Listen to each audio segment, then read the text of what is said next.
Parasitism की जहां तक बात है, ध्यान से सुनना, क्या कहता है कि इसमें भी एक ऑर्गेनिज्म का प्रॉफिट होता है और दूसरे ऑर्गेनिज्म का लॉस होता है, जस्ट लाइक प्रिडेशन में भी तो यही हो रहा था। बस इसमें डिफरेंस क्या है, प्रिडेशन और पैरासिटिज्म में फर्क क्या है कि प्रिडेशन में वो शिकार कर रहा था जो फूड के लिए दूसरे प्रे पर डिपेंड करता है ना, शिकार कर रहा था, और वो किस पर प्रे पर किस चीज के लिए डिपेंड करता है, फूड के लिए डिपेंड करता है। लेकिन यहाँ पर पैरासाइट सिर्फ फूड के लिए डिपेंड नहीं करता होस्ट पर। That was the relationship between prey and predator.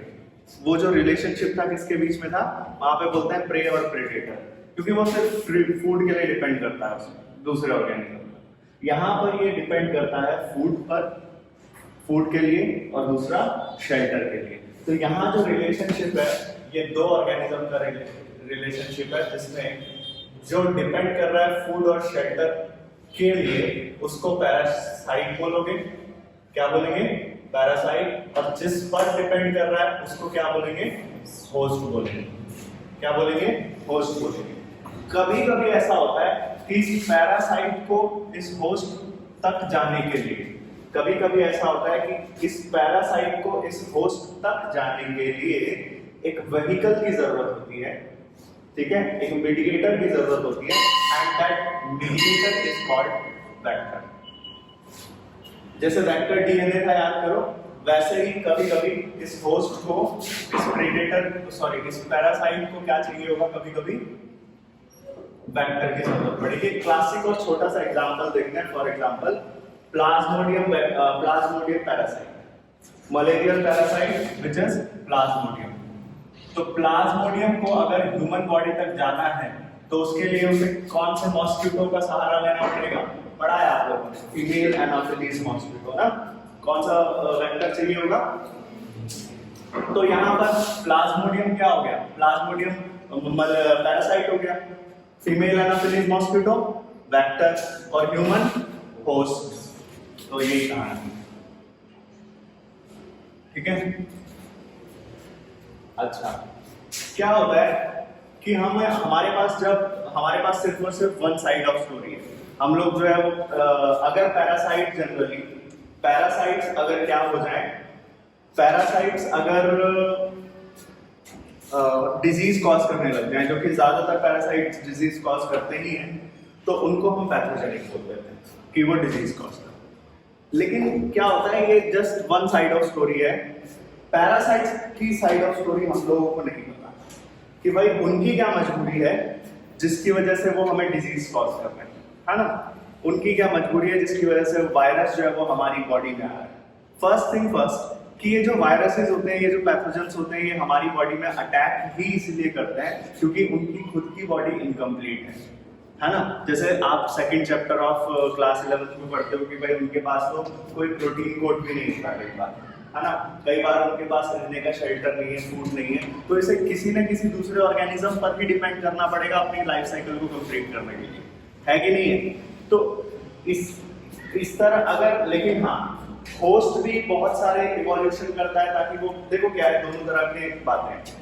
Host पूरी ये कोशिश करेगा कि मेरी बॉडी में क्या ना आए, पैरासाइट ना आए, और पैरासाइट पूरी ये कोशिश करेगा क्या, कि वो होस्ट की बॉडी में कैसे कैसे जाए, है ना। होस्ट जैसे हम लोग हैं, हम लोग क्या करते हैं, हम हर तरह की वो कोशिशें करते हैं कि हमारी बॉडी में कोई पैथोजन एंटर ना करे, हमारी बॉडी में किसी भी तरह का कोई पैरासाइट एंटर ना करे। उसके लिए हम लोग क्या करते हैं, उसके लिए हम लोग कई तरह की मेडिसिन कंज्यूम करते हैं, है ना, वी डू हैंड वॉश, है ना, ये सब चीजें करते हैं, आसपास सफाई रखते हैं, पानी जमा नहीं होने देते हैं, जिससे कि किसी भी तरह का कोई पैरासाइट हमारी बॉडी में ना चला जाए। इस तरह के प्रिकॉशंस हम लेते हैं, राइट, इस तरह के प्रिकॉशंस लेते हैं। लेकिन आज हम बात करेंगे किसकी साइड ऑफ स्टोरी? पैरासाइट्स की साइड ऑफ स्टोरी। तो पैरासाइट्स किस तरह के इवोल्यूशन करता है कि वो किसके अंदर एंटर कर सके? होस्ट के अंदर। क्योंकि इतना आसान नहीं है ना होस्ट बॉडी के अंदर एंटर करना, क्योंकि होस्ट बॉडी, आपने पढ़ा है कि होस्ट बॉडी के पास बहुत सारी चीजें होती हैं टू किल द पैरासाइट। सबसे पहले ह्यूमन की बात करूं तो it has WBCs, macrophages cells हैं, T लिम्फोसाइट्स हैं, ना जाने कितने लिम्फोसाइट्स हैं, B लिम्फोसाइट, T लिम्फोसाइट, है कि नहीं है? न्यूट्रोफिल, बेसोफिल, इसिनोफिल्स, इन सब से बचना पड़ेगा उस पैरासाइट को, है ना? कितनी मुश्किल जिंदगी इसकी। तो अब उसके लिए अब पहली बात तो उसे किसी सेल के अंदर एंटर करना ही बहुत मुश्किल बात है, तो कई तरह के इवोल्यूशन से होकर गुजरना पड़ेगा पैरासाइट को, अगर उसे किसी होस्ट का सहारा लेना है। देखो, और बिना होस्ट के वो रह भी नहीं सकता, आपको पता है, क्योंकि इसे डिपेंड, क्योंकि इसके पास कोई ऐसी शक्ति नहीं है कि ये फोटोसिंथेसिस कर सके, इसके पास कुछ ऐसा नहीं है कि ये अपना खाना किसी और पर हेट्रोट्रॉफिक हो जाए जैसे हम लोग हैं, कुछ तो ऐसा नहीं है, तो इसे रहना ही पड़ेगा किसी दूसरे ऑर्गेनिज्म में, और वहां से फूड और शेल्टर लेना ही पड़ेगा अपनी जीविका को चलाने के लिए, जितने दिन भी ये जिंदा रहता है, जितने घंटे भी ये जिंदा रहता है। समझ आया? तो इवोल्यूशन ऑफ पैरासाइट्स में क्या कहता है? सबसे पहले अपनी बॉडी को हल्का करने के लिए, ठीक है, अपनी बॉडी में एनर्जी लॉस को प्रिवेंट करने के लिए जितने भी अननेसेसरी ऑर्गन्स हैं जिसकी इसको जरूरत नहीं होती, उसका ये लॉस कर देता है, हटाओ इन सबको, कोई जरूरत नहीं है, क्योंकि हमें रहना ही किसमें है? रहना ही हमें होस्ट में। जैसे फॉर एग्जांपल यहाँ पर कहता है लॉस ऑफ डाइजेस्टिव सिस्टम। अब एक बात बताओ, कुछ ऐसे पैरासाइट्स होते हैं जो हमारे गट में मिलते हैं, गट मतलब हमारे स्मॉल इंटेस्टाइन में मिलते हैं। अब स्मॉल इंटेस्टाइन में हमारे कुछ पैरासाइट्स मिलते हैं, जैसे इकोलाई वगैरह पढ़ा होगा आप लोगों ने, इकोलाई हमारे नॉर्मल फ्लोरा है, गट में मिलता ही मिलता है, नॉर्मल है। तो हमारे स्मॉल इंटेस्टाइन में, लार्ज इंटेस्टाइन में, या जो भी इंटेस्टाइन पार्ट है, वहां पर कई तरह के वो माइक्रोब्स मिल रहे हैं, बैक्टीरिया, कुछ भी, ठीक है, बैक्टीरिया वायरस। तो मान लो बैक्टीरिया है, तो इकोलाई इज बैक्टीरिया।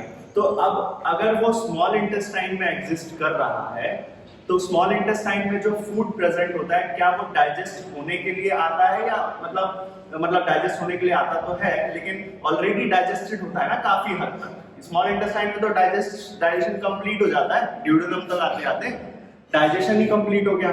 तो वहां पे अगर उसे ऑलरेडी डाइजेस्टेड फूड मिल रहा है, सारे न्यूट्रिएंट्स टूटे हुए मिल रहे हैं, तो क्या किसी, और वो वहीं पर एग्जिस्ट कर रहा है, तो क्या किसी इकोलाई को, क्या किसी पैरासाइट को who is living in the small intestine, क्या उसे किसी अलग से डाइजेस्टिव सिस्टम की जरूरत है? नहीं, ऑलरेडी टूटे हुए फूड को और क्या तोड़ेगा? हमारा डाइजेस्टिव सिस्टम ऑलरेडी इतना एडवांस है कि वो हर तरह के फूड को ग्लूकोज और माइनर न्यूट्रिएंट्स में उसको तोड़ देता है ना?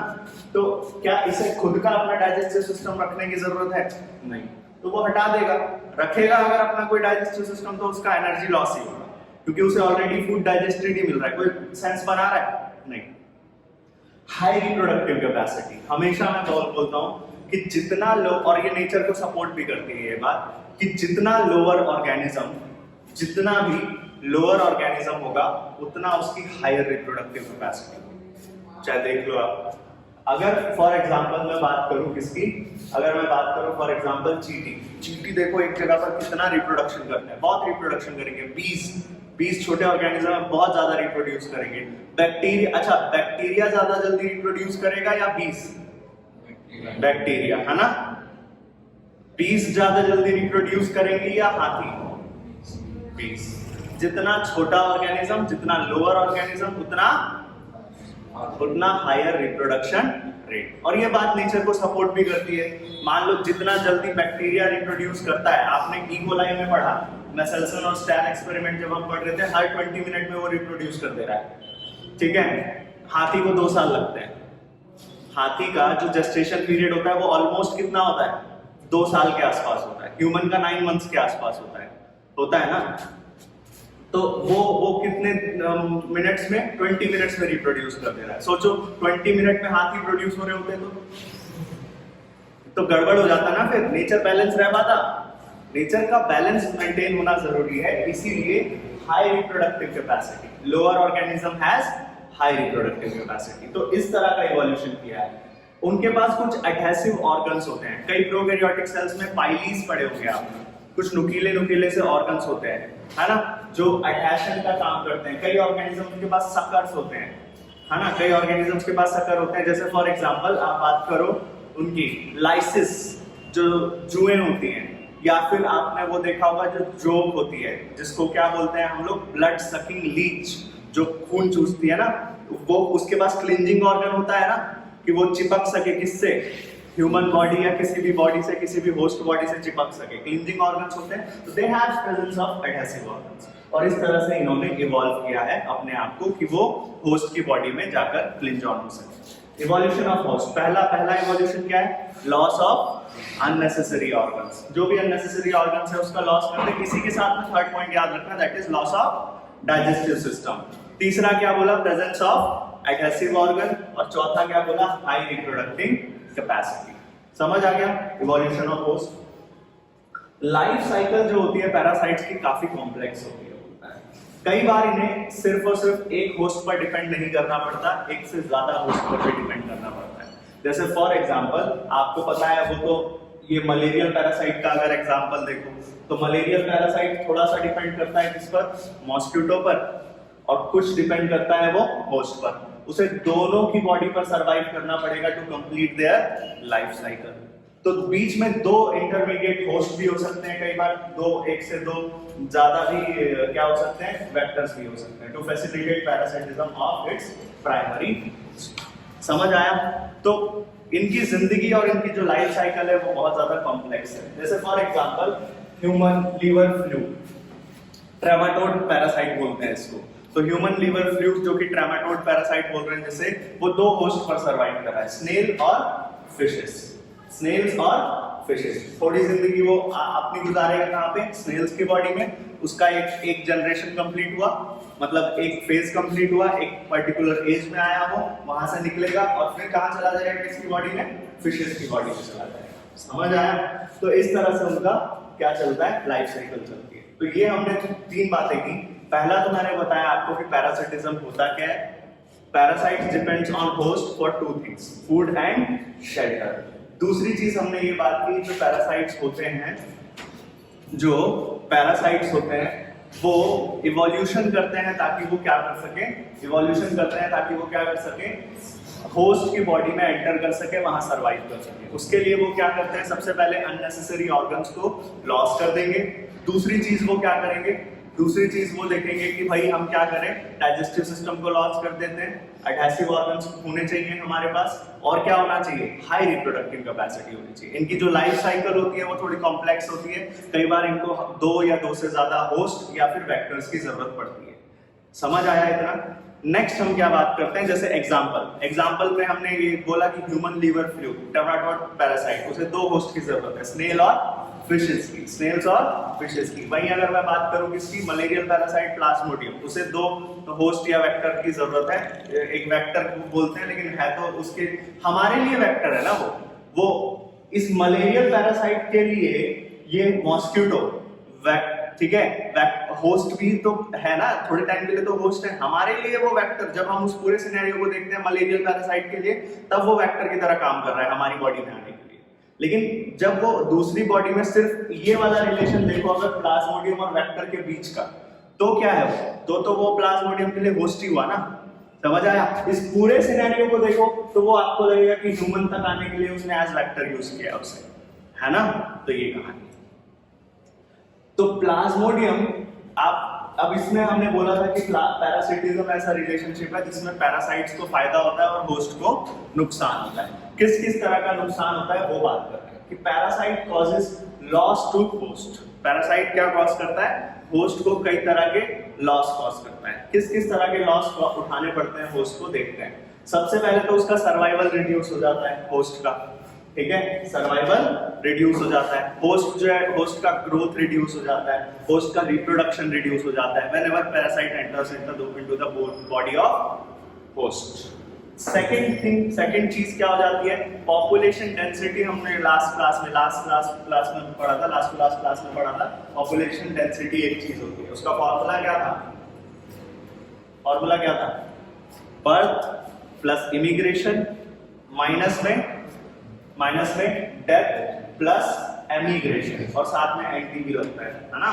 तो ये फॉर्मूला था N+1 का। तो पॉपुलेशन डेंसिटी जो है वो कम हो जाती है जब पैरासाइट एंटर करता है। और किस तरह से पैरासाइट कॉज करता है लॉस टू होस्ट? जैसे क्या करता है पैरासाइट जो है वो किसी भी होस्ट को वल्नरेबल बना देता है, बहुत ज्यादा अवेलेबल बना देता है, इस तरह से कमजोर कर देता है। जब हमारी बॉडी में कोई किसी तरह का बैक्टीरिया आ जाएगा, कोई तरह का पैथोजन या पैरासाइट आ जाएगा हमारी बॉडी में, तब क्या देखने को मिलेगा?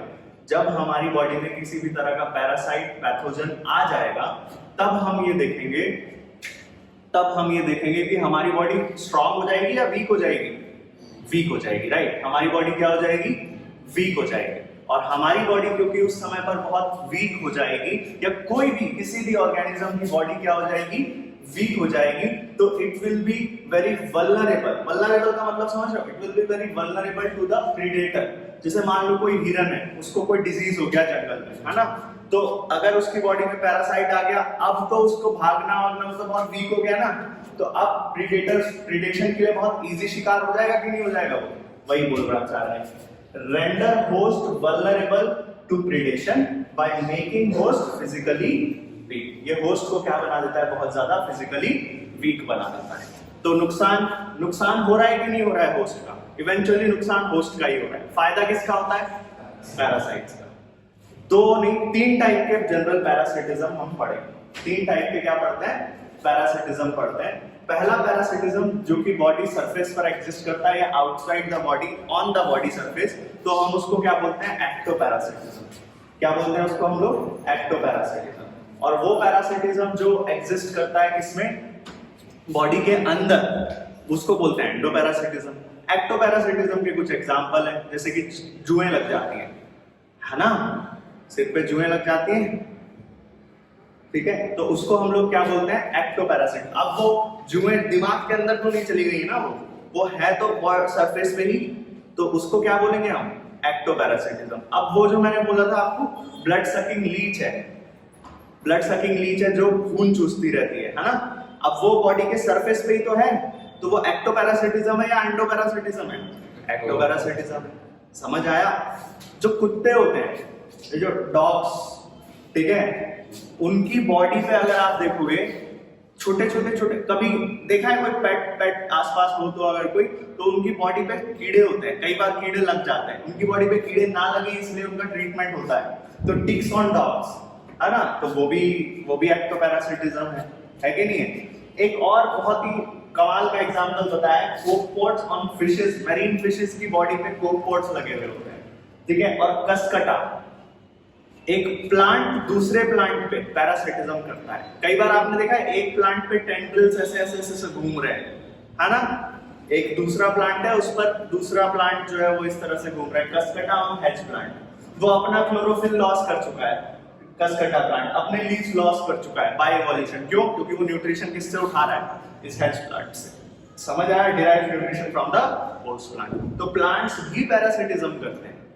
4 एग्जांपल बताए मैंने, lice on humans, ticks on dogs, copepods on marine fishes and cuscuta on hedge plant. Endoparasitism का तो एग्जांपल आपने पढ़ ही लिया, लिवर फ्लूक, मलेरियल पैरासाइट, क्या ये सब एंडोपैरासिटिज्म है कि नहीं है?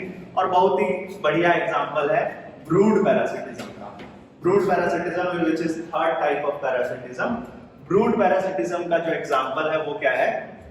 ब्रूड पैरासिटिज्म का एग्जांपल हुआ आप लोगों का ब्रूड पैरासिटिज्म का एग्जांपल। ब्रूड पैरासिटिज्म पहले तो होता क्या है? ब्रूड पैरासिटिज्म का मतलब होता है कि जब एक ऑर्गेनिज्म दूसरे ऑर्गेनिज्म पर डिपेंड करे फूड और शेल्टर के लिए नहीं, ठीक है, जब एक ऑर्गेनिज्म, एक बर्ड बोल सकते हैं, एक बर्ड दूसरे बर्ड पर डिपेंड करे फूड और शेल्टर के लिए नहीं, टू ले इट्स ओन एग, अपने अंडे दूसरे के घोंसले में ले करने के लिए। समझ आया? तो उसको हम बोलते हैं क्या? Brood parasitism. जैसे फॉर एग्जांपल आप लोगों ने वो 3 इडियट्स का फर्स्ट सीन है, 3 इडियट्स देखिए, किसने देखिए ना 3 इडियट्स, उसका फर्स्ट सीन है जिसमें वो वायरस आता है, वो घोंसला लेके आता है, लाइफ इज अ रेस, अगर तेज नहीं भागोगे तो पीछे, ठीक है। तो वो जो सीन है उसमें वो क्या कहता है, वो ब्रूड पैरासिटिज्म ही समझा रहा होता है ना, वो ब्रूड पैरासिटिज्म समझा रहा होता है। वो बताता है कि भाई वो कुकू बर्ड जो होती है, कोयल बर्ड क्या करती है, अपने अंडे, कोयल बर्ड अपने अंडे खुद नहीं नरिश करती है, उनको नर्चर खुद नहीं करती है, वो उठाएगी अपने अंडे दे देगी वो, और अपने अंडे वो कहाँ छोड़ के आएगी? किसके घोंसले में? कौवे के घोंसले में। अब यहाँ पर सिनेरियो है को इवोल्यूशन वाला, कि जो कुकू बर्ड के जो एग्स हैं, कोयल के जो अंडे हैं, वो मॉर्फोलॉजिकली मतलब साइज में, शेप में, कलर में इस तरह से इवॉल्व हो चुके हैं कि वो बिल्कुल सेम सिमिलर दिखते हैं किसके अंडों के, कौवे के अंडे के, है ना। और कौवे को पता ही नहीं चलता, तभी तो नहीं पता चलता कि ये मेरे अंडे हैं कि नहीं है, ठीक है। अब इसमें दिमाग नहीं है, उसको मैथ्स थोड़ी आती है, मैंने 2 दिए थे 3 दिए थे समझ आया। तो वो क्या क्या उसे लगा यार 2 दिए थे 3 दिख रहे हैं मुझे, चलो बढ़िया ही है ना। एक वो ऐड है बबल गम का ऐड, वो बहुत बढ़िया लगता था मुझे। पुराना ऐड देखा है किसी ने? एक चिड़िया रानी बड़ी से रानी अंडे दिए खास, नहीं देखा ऐड, बबल गम का ऐड था वो। एक अजनबी अंडा है उसके पास, ऐसा कछुए का अंडा होता है, ठीक है, वो बबल गम से उड़ रहा होता है। नहीं देखा किसी, यहाँ नहीं चला होगा कभी, बहुत कभी देखना, बबल गम का ऐड था। तो देखो क्या बोला, ब्रूड पैरासिटिज्म में कोकू बर्ड जो होती है वो अपने अंडे कहाँ छोड़ देती है? क्रो बर्ड के नेस्ट में। और क्रो बर्ड को पता नहीं चलता क्योंकि वो जो कुकू बर्ड के जो अंडे होते हैं वो सिमिलर होते हैं morphology to the crow birds egg. आया समझ? तो अब पूरी लाइफ टाइम वो क्या करेगी? नर्चर करेगी किसके एग को? किसके एग को? कोयल बर्ड के एग्स को। समझ आया?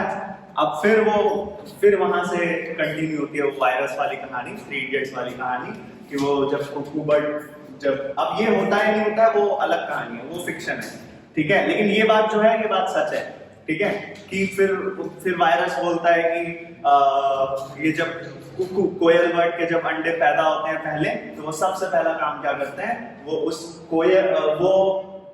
दूसरे अंडों को नीचे गिरा देते हैं। यही तो बोलता है ना वो, दूसरे जो कौवे के अंडे होते हैं उसको नीचे गिरा देते हैं, है ना। That this is survival of the fittest. यही तो है सर्वाइवल ऑफ द फिटेस्ट। समझ आया? Brood parasitism. तो 3 तरह का पैरासिटिज्म बताया मैंने। एक क्या है?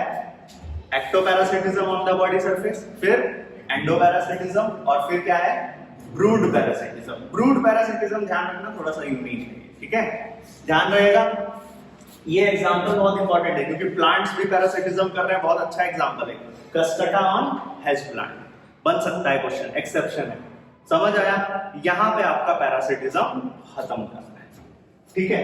एग्जांपल सुनो, देखो क्या बोला कि शुरुआत से पैरासिटिज्म, शुरुआत से पहले हमने डेफिनेशन देखी कि पैरासाइट डिपेंड करता है होस्ट पर फॉर 2 थिंग्स। बोलो जल्दी, फूड और शेल्टर, फूड और शेल्टर। फिर हमने बोला कि इवोल्यूशन होगा पैरासाइट्स का by losing unnecessary organ, by losing digestive capacity, digestive system, by high reproductive capacity and having the attaching organ, कोई suckers to cling on to the host. इनकी life cycle थोड़ी सी कॉम्प्लेक्स होगी, 2 या 1 से ज्यादा होस्ट पर या वेक्टर पर डिपेंड करेंगे। For example liver fluke, trematode parasite जो डिपेंड करता है 2 होस्ट पर, स्नेल और फिशेस, है ना। मलेरियल पैरासाइट प्लाज्मोडियम वो डिपेंड करता है फीमेल एनोफिलीज मॉस्किटो पर और ह्यूमन पर, ठीक है।